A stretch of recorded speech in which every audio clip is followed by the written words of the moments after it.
how to check rain balance. You can check your rain balance using the MyRain app or by sending an SMS with the word balance to 136 or through the rainGO.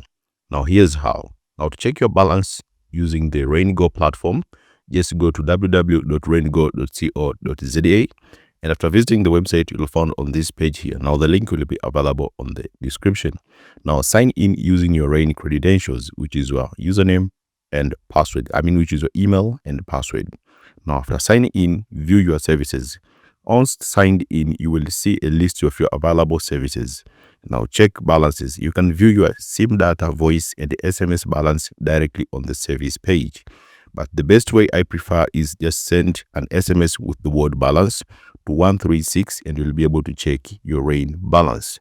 In case if maybe the information doesn't work, you can always contact Rain South Africa support using their Facebook Messenger. As you can see here, I just sent them a message here which says how to check rain balance, and they say you can go to rain.co.za or use the MyRain app or SMS balance to 136 or use rainGO. So this is the best way to check your rain balance. Make sure to follow the instructions very carefully and you'll be able to check your balance.